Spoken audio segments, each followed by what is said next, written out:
I'm Philip Ward, Editor-in-Chief of ArtMiniEurope.com. ECR aims to become the meeting not only for radiologists in Europe, but also for radiographers. Now, is this achievable? I'm very pleased to have with me today Dr. Shane Foley from Dublin. Shane, welcome to ECR and thank you for joining us. Yeah. Now, do you think yourself this is achievable? Could it ever be that the ECR could be the meeting for radiographers? Yeah, I think it's absolutely achievable and eminently achievable. I think there's obviously numerous factors at play, and I guess the radiographer content in ECR has been actually growing and growing over the last few years, and we're getting more attendances, more interest in terms of more abstracts being submitted. So there's definitely the interest there. I think we also have obviously competing factors with other conferences, especially at a national level, and I think it's more so in the marketing and again, getting the message out to maybe people who are unfamiliar with ECR, what it offers, especially to radiographers who might be more national orientated. Okay, you mentioned about practical limits, practical restrictions on radiographers' attendance, and probably the most one in their mind is cost. That the Vienna is not a cheap trip. Is cost a problem? I think it's one of the issues. Obviously, if you're going to any conference for 5-6 nights, it costs not just travel, accommodation. But in fairness to ECR, they've been very proactive in encouraging radiographers by offering slightly reduced rates, especially for early registration. I think that'll actually work, and hopefully we'll see that in the results this year. But I think other issues are also at play, and we've come across them in recent years. So language can actually be a barrier for a lot of radiographers, because obviously the education levels differ around Europe, the level of English fluency differs as well, and it can be quite daunting going to a conference that's run in English if it's not your natural language. Sure. So I think actually a big benefit this year is the radiographer sessions are all being translated live, and I think we'll see some interesting feedback from that. Okay, that's a novel thing. Which languages are they going for? So they're going for 4 languages, so Spanish, German, Polish, and Italian. Ah, that's impressive. Yeah. So if people have missed radiographer sessions this week, they can catch up online in their own language if they wish. It's really being live translated in the rooms as well, so you can actually listen to it. So I think that will improve people's, I suppose, understanding and desire to come to ECR. Excellent, good. Now I'd like to ask you, if I may, about the relationship generally between radiologists and radiographers. I think the reality of clinical life is it gets strained, especially with workloads increasing. Do you think that's happening? Do you think the relationship is getting strained?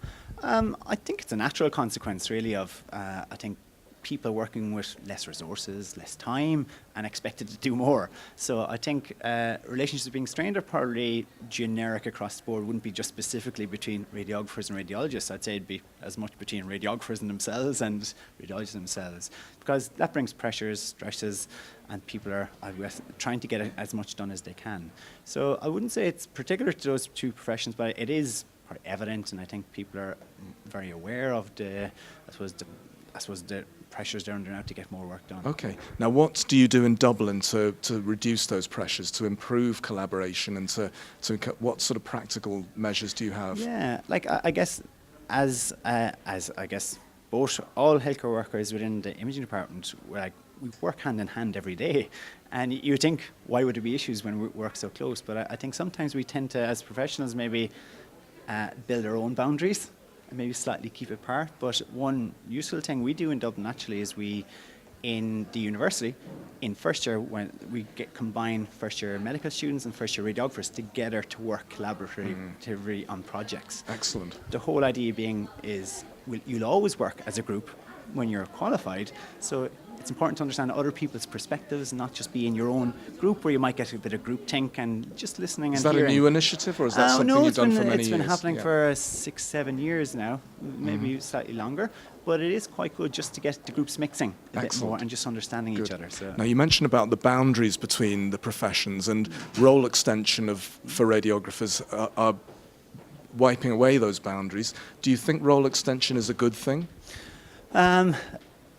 Well, I suppose as a radiographer at heart, I suppose I see it as a professional desire and improvement for the profession to kind of do stuff differently. And I think overall we should be looking at what are the outcomes for the patients, because that's what we're all trying to achieve here, is to improve things. Okay. So I think we've seen, and role extension isn't unusual to radiology, we see it right throughout the healthcare where nursing staff are taking on more duties. And I think anywhere where we can maybe show a demonstrable benefit, an outcome maybe where it's more efficient, but at least as long as it maintains standards, I think, yes, of course, we should look at it and entertain it. Yeah. Now, in Dublin, are there any? What are you reporting on? What do radiographers report on? Yeah, so at the moment, in all across Ireland, reporting really in radiography is mostly contained within ultrasound reporting. Mm-hmm. So the ultrasound services are principally done and performed by radiographers who will produce a report, but then that will often be countersigned or almost double read by a radiologist after. So it's principally there. We've been making small advancements, and I guess in Ireland we tend to have a lot of radiographers returning from the UK with reporting experience. They have qualifications, but I guess we've faced obviously some boundaries in trying to get that implemented and up and running in the Irish setting. So you don't do, for example, MRI of the wrist, which they do in Scandinavia, I think. We don't. You do? It's purely ultrasound. Purely ultrasound at the moment, although we have a cohort of people who are actually trained to do musculoskeletal reporting. Okay. Now, saying that, that's the official, I suppose, commenting and producing written reports. Most radiographers are involved in practice using red dot systems or flagging systems, so that when they see abnormalities, they do flag it to medical staff, whether it's the house officers or to other people looking after the patients as well. Excellent. Overall, are you positive about the future, or do you have concerns? Future of radiographers, or in general? The future of radiographers and radiologists.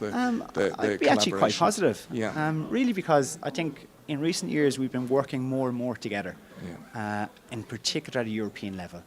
We've been involved in projects sponsored by the European Commission where not just radiographers and radiologists but medical physicists come together as a group, try and bring all their own perspectives to maybe add to the finished product. And I think that, I suppose, that interaction and integration alone has improved our understanding of each other. Yeah. We can see how we can work together quite well, and other people's perspectives are actually interesting and of value, might even help us change our own minds. So excellent. I think it is positive. Good. Shane, thank you very much for your time. We look forward to the radiographer sessions. As I mentioned, follow them online in different languages. This is Philip Ward signing off for Aren'tManyEurope.com.